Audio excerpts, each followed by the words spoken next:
धाकड़ खबर, बेखौफज़ुबां, बेबाक अंदाज। धाकड़ खबर के न्यूज रूम से मैं आपके साथ हूं अकरम रईस खान। कोर्ट संबंधित खबरों का ताज़ा बुलेटिन लेकर आपके सामने हाजिर हो गया हूं फिर से एक बार। 7 अहम खबरें जिनसे आपको रूबरू कराने जा रहा हूं, लेकिन खबरों की शुरुआत करें उससे पहले कुछ चीज़ें मुझे लगता है आपके सामने रख दूं तो ज़्यादा बेहतर होगा। हमारे व्यूअर काफ़ी स्ट्रॉन्ग हैं, यानी कि धाकड़ खबर के जो व्यूअर हैं वो काफ़ी स्ट्रॉन्ग हैं। धाकड़ खबर की हर खबर को बड़ी गंभीरता से लेते हैं। यह आपका जो भरोसा है यही हमारी सबसे बड़ी ताकत है। कुछ लोग कमेंट्स करके ऐसी ऐसी बातें बताते हैं जो पत्रकार होने के बावजूद हमारी बुद्धि में नहीं आ पाती है। ज़रूरी नहीं है कि पत्रकार है तो हर चीज़ पकड़ ही लेगा। जैसे कल सहारनपुर से एक शख्स का फ़ोन आया, उन्होंने कहा कि आपको बीजेपी के विधायक सुरेंद्र सिंह जो बयान दे रहे हैं कि लड़कियों को संस्कारी होना चाहिए, उनसे पूछना चाहिए कि क्या लड़कियां बलात्कार कर रही हैं। काफ़ी दिलचस्प ये उनका सवाल था। हमारे पास अगर ऐसा मौका हुआ तो ज़रूर पूछेंगे बीजेपी के विधायक सुरेंद्र सिंह से। ऐसे ही लोग बहुत सारे सवाल करके बहुत सारी खबरों के बारे में जानकारी देते हैं, उन सब का हम बहुत शुक्रिया अदा करते हैं। फिलहाल अभी शुरुआत करते हैं बुलेटिन की और चलते हैं पहली खबर की तरफ। पहली खबर मैं आपके सामने रखने जा रहा हूं सुप्रीम कोर्ट से जुड़ी हुई। सुप्रीम कोर्ट के अंदर या सुप्रीम कोर्ट में एक हलफनामा यानी कि शपथ पत्र यानी कि एफिडेविट देकर यूपी सरकार ने कुछ कहा है हाथरस से जुड़े हुए मामले को लेकर। क्या कहा है, काफ़ी दिलचस्प है, आपको सुनना चाहिए। उससे कई सारी चीज़ें आपको क्लियर हो जाएंगी। अगर रात में उस लड़की का अंतिम संस्कार ना करते तो कुछ लोग जो राजनीतिक लोग हैं वो सुबह को हाथरस को जला देते, यानी कि रात को उस बेटी को इसलिए जला दिया गया ताकि सुबह को हाथरस को जलने से बचा लिया जाए। ये कहते हुए सुप्रीम कोर्ट में हलफनामा दिया है योगी सरकार ने, क्योंकि बहुत सारी राजनीतिक पार्टियाँ इसको लेकर जातिगत दंगा कराने की कोशिशों में लगी हुई हैं आज भी। ये इन्होंने कहा है। हमने जो सीबीआई जांच की सिफारिश की है वो इसीलिए की है कि जो लोग इस पूरे मामले को लेकर तरह तरह की धारणाएं गढ़ने की कोशिश कर रहे हैं उस पर विराम लग सके। हम आपसे भी विनती करते हैं, प्रार्थना करते हैं, अपील करते हैं कि कोर्ट भी इस मामले का एक आदेश जारी कर दे सीबीआई जांच कराने का। ये इन्होंने हलफनामा देकर कहा है, जिसके बाद कोर्ट ने इन्हें फटकार लगाई। कहा ये सब बातें आपकी छोड़िए, ये बताइए कि पीड़ित परिवार को आप सुरक्षा कैसे मुहैया कराएंगे, और इसका एक हलफनामा लेकर हमारे सामने अगली तारीख तक पेश हुई। अब देखना दिलचस्प होगा ये किस तरीके का हलफनामा देंगे कि हम पीड़ित परिवार को सुरक्षा दे रहे हैं और उसके अंदर ये भाव पैदा कर रहे हैं कि उसको इंसाफ मिलेगा। लेकिन यहाँ सबसे अहम बात जो धाकड़ खबर आपके सामने रख रहा वो ये कि आपने डीजीपी एचसी अवस्थी का बयान सुना होगा। जब वो हाथरस पहुंचे उनसे पूछा गया भैया आपकी पुलिस ने रात को लड़की को जला दिया, तो उन्होंने कहा ये हमारा काम नहीं है, ये तो डीएम का काम है, डीएम ने जलवाया है। यानी कि वो कह रहे थे कि पुलिस की भूमिका नहीं है। लेकिन डीजीपी जो है वो पूरे प्रदेश की पुलिस के मुखिया है। अगर वो कह रहे हैं यानी कि उस स्तर तक भी उन्हें नहीं पता था कि यहाँ क्या हो रहा है। क्लियर हो गया इस बात से कि हाथरस के प्रशासन ने किया है सब कुछ। यही सब कुछ सरकार के मंत्री, सरकार के प्रवक्ता, सरकार के नेता या खुद सरकार भी कह रही थी कि हमें नहीं पता जी, ये जो भी हुआ है ना, स्थानीय प्रशासन को जो परिस्थितियां लगी उसके हिसाब से उन्होंने फैसला ले लिया। उन्हें लग रहा था रात को जलवा दो तो रात को उन्होंने जलवा दिया। लेकिन अब सुप्रीम कोर्ट जाके सरकार क्या कह रही जी अगर को रात को ना जलवाते ना जी, सुबह को तड़की मारा हाथरस जला देते जी पूरा का पूरा, वो ये कह रही है। तो देखिए कौन बेनकाब हुआ है, कैसे बेनकाब हुआ है, खुद ही बेनकाब हुआ है। ये सब चीज़ें यहाँ पे छोड़ते हैं, अगली खबर का रुख कर लेते हैं।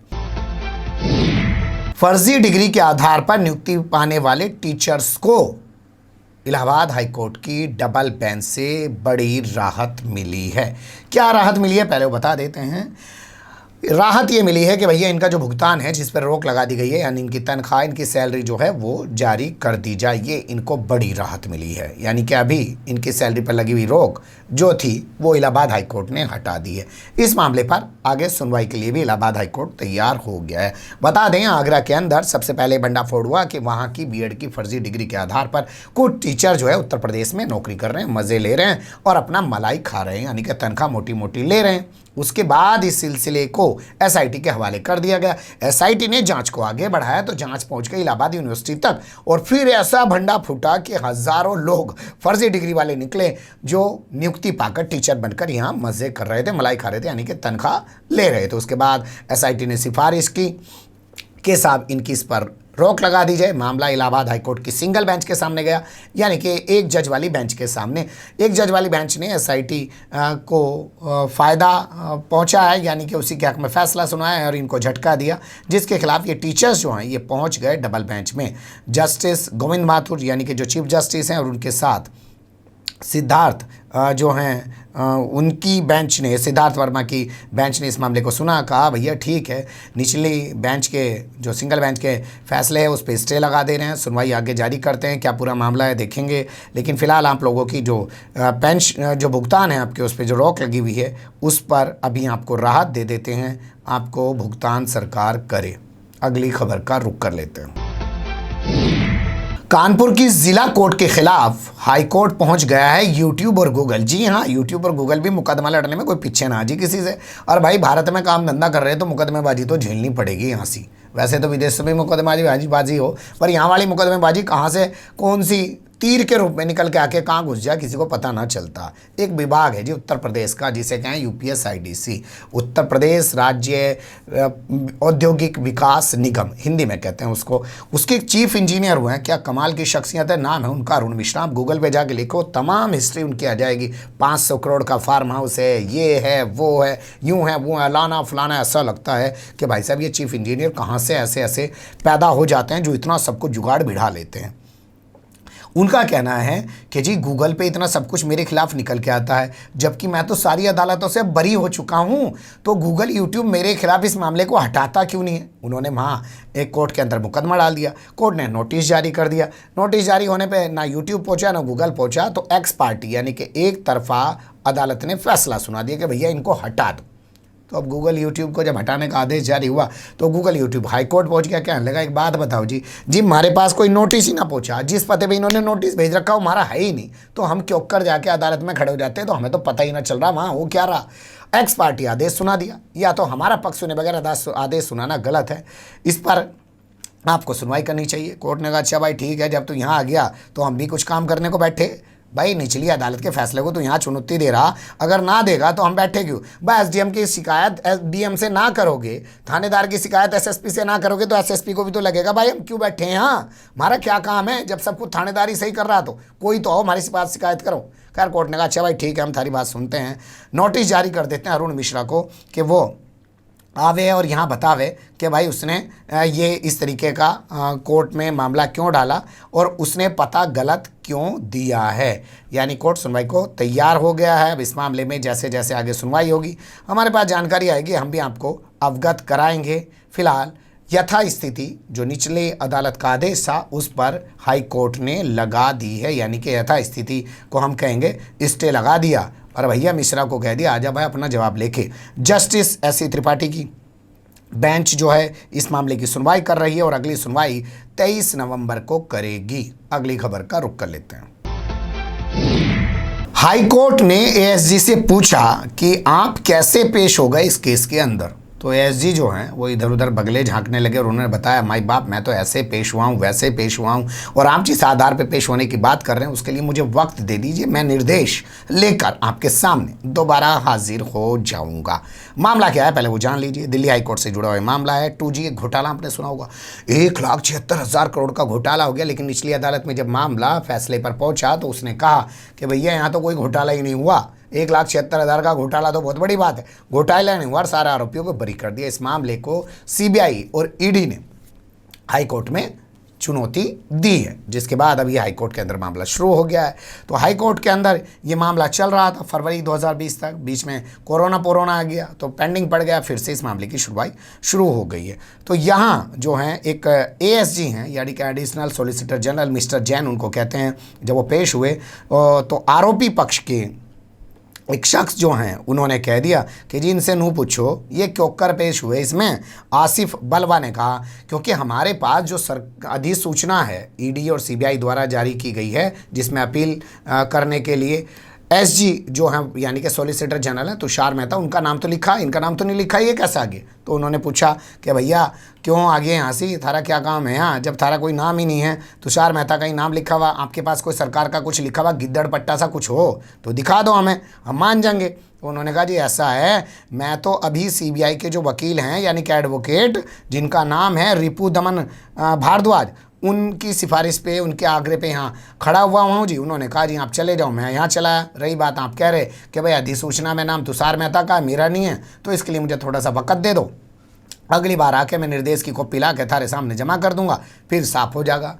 आसिफ बलवा ने ये भी आरोप लगाया कि जो अधिसूचना जारी करने की कॉपी है वो तो मिल गई है, लेकिन जो अपील करने की कॉपी है, जो अपील करने की इजाज़त ली गई है, वो कॉपी अभी हमें उपलब्ध नहीं कराई गई है। बता दें किसी भी केस से जुड़ा हुआ कोई भी आरोपी पक्ष हो, उसको चार्जशीट की कॉपी या अपील में जब जाएगा उस मामले को लेकर सीबीआई, ईडी या जो भी संस्था है वो एक कॉपी उस पार्टी को भी उपलब्ध कराएगी कि लो भैया हम तुम्हारे खिलाफ यहाँ पे आ गए हैं और इस ब्याह पे आए, ये पकड़ो कॉपी, ताकि वो उससे अपने वकील को पकड़ा दे, उसका वकील उसमें से कुछ सवाल जवाब निकाल ले और इसके बचाव की तैयारी करे। अगली खबर का रुख कर लेते हैं। जेईई एडवांस्ड का दोबारा कराया जाए एग्जाम, अभी का जो रिजल्ट है उस पर लगाई जाए रोक, ये मांग करते हुए दिल्ली हाई कोर्ट में पवन कुमार नाम के एक शख्स ने पिटीशन दाखिल की है, जिस पर दिल्ली हाई कोर्ट ने जेईई एग्जाम कराने वाली संस्था यानी कि एजेंसी को नोटिस जारी करके जवाब तलब कर लिया है और 7 अक्टूबर तक उसे अपना जवाब दाखिल करने को कहा है। क्या कहते हैं पवन कुमार, सुन लीजिए। उनका कहना है मेरा बेटा काफ़ी होनहार छात्र है और जेईई प्री एग्ज़ाम जो हुआ था उसका मेरे बच्चे की 30वीं रैंक आई थी, लेकिन जब मेरा बच्चा जेईई एडवांस एग्ज़ाम देने गया तो कहा गया कि तुम्हारे पास पारदर्शी यानी कि ट्रांसपेरेंट पेन नहीं है, जिसमें इधर से उधर दिखता हो, वो वाला पेन नहीं है, और उस पेन ना होने की वजह से मेरे बालक को 45 मिनट तक सेंटर के बाहर ही रोक के रखा। मेरा बालक 45 मिनट बाद भीतर गया और पेपर दिया, जिससे उसके बाद टाइम कम बचा। एक होनहार बालक को वक्त कम दिया गया, जानबूझ के उसके साथ ऐसा किया गया, इसलिए एग्ज़ाम पे रोक लगाई जाए और दोबारा से एग्ज़ाम कराया जाए। हाई कोर्ट ने कहा भाई यह बात सुन सकें कि एग्ज़ाम दोबारा कराया जाए, इसके लिए नोटिस भेज दिया, जवाब आएगा जब बतावेंगे। लेकिन यो क्या है कि भाई एग्ज़ाम के रिज़ल्ट पे रोक लगा दें, तो एग्ज़ाम के रिज़ल्ट पे तो कोई रोक ना लगाते, यानी कि कोर्ट ने रोक रिज़ल्ट पर लगाने से इनकार कर दिया। लेकिन इस मामले को सुनने के लिए कोर्ट तैयार है। देखना दिलचस्प होगा कि 7 तारीख को, जिसे मैंने जेईई प्री बता दिया है, जेईई मेन एग्ज़ाम होता है, माफ़ी चाहेंगे हो जाता है इधर उधर 2-4 शब्द। अगली खबर का रुख कर लेते हैं। ब्याज पर ब्याज माफ़ी को लेकर सरकार से संतुष्ट नहीं है सुप्रीम कोर्ट। जी हाँ, मॉरेटोरियम जानते होंगे ना जी, इंग्लिश का एक वर्ड है, हमारे यहाँ बहुत सारे वर्ड आजकल घूमते रहते हैं। एक वर्ड पकड़ लो जी, हैं जी, टुकड़े टुकड़े गैंग, गिद्ध गैंग, ठीक है, मशाल गैंग, मोमबत्ती गैंग, कैंडल मार्च गैंग, हैं, तमाम तरीके के गैंग उभर रहे हैं ना। वैसे ही कुछ एक शब्द होता है मॉरेटोरियम। मॉरेटोरियम जो है वो दिया गया था कोरोना के चलते, जब लॉकडाउन लागू हुआ पहले 3 महीने का कहा गया भैया अपनी EMI देने की ज़रूरत ना, फिर 3 महीने और बढ़ा दिया गया, उसे कहते हैं मॉरेटोरियम। लेकिन भैया किस्त अगर ना दी गई तो उस पर ब्याज लगेगा, फिर ब्याज के ऊपर ब्याज लगेगा। ये मामला पिछले काफ़ी समय से सुप्रीम कोर्ट में विचाराधीन और सुप्रीम कोर्ट लगातार इस पर सुनवाई करता जा रहा। ताज़ा सुनवाई के बाद 13 अक्टूबर की नई तारीख लगा दी गई है। ये पहला अपडेट आपको दे रहा हूँ। दूसरा अपडेट क्या है इस मामले में, कोर्ट ने कहा कि सरकार कह रही है कि वो 2 करोड़ रुपए का जो लोन है उस पे, उसके ब्याज पे तो ब्याज माफ़ कर सकती है। वो माफ़ करने पे भी सरकार को 5 से 7 हज़ार रुपये का नुकसान उठाना पड़ेगा, लेकिन सरकार उसकी भरपाई कर सकती है। लेकिन 2 करोड़ से नीचे के जो लोन है ना जी, उनसे ऊपर जो है उन पे, उनके ब्याज पे ब्याज माफ़ करने को सरकार तैयार नहीं है। सरकार के इस जवाब से कोर्ट संतुष्ट नहीं है। उसने कहा है कि सरकार और RBI सही तरीके से एक ठोस प्रारूप तैयार करके लेकर आएँ और इस मामले में 13 अक्टूबर तक अपनी स्थिति क्लियर करें कि वो ब्याज पर ब्याज में माफ़ी देंगे या नहीं देंगे। जस्टिस अशोक भूषण की बेंच पिछले काफ़ी समय से लगातार इस मामले पर सुनवाई करती आ रही है। यही थी कुल मिला के आज की खबरें। बने रहिएगा धाकड़ खबर के साथ। फिलहाल कमेंट्स के रूप में आप लोग अपनी राय दे सकते हैं, खबर को लाइक कर सकते हैं, चैनल को सब्सक्राइब कर सकते हैं और ज़्यादा से ज़्यादा हमारी खबरों को शेयर कर सकते हैं। फिर ऐसे ही किसी सुलगते हुए उलझते मुद्दे लेकर मैं आपके सामने हूँगा हाजिर। फिलहाल अभी मुझे दें इजाज़त।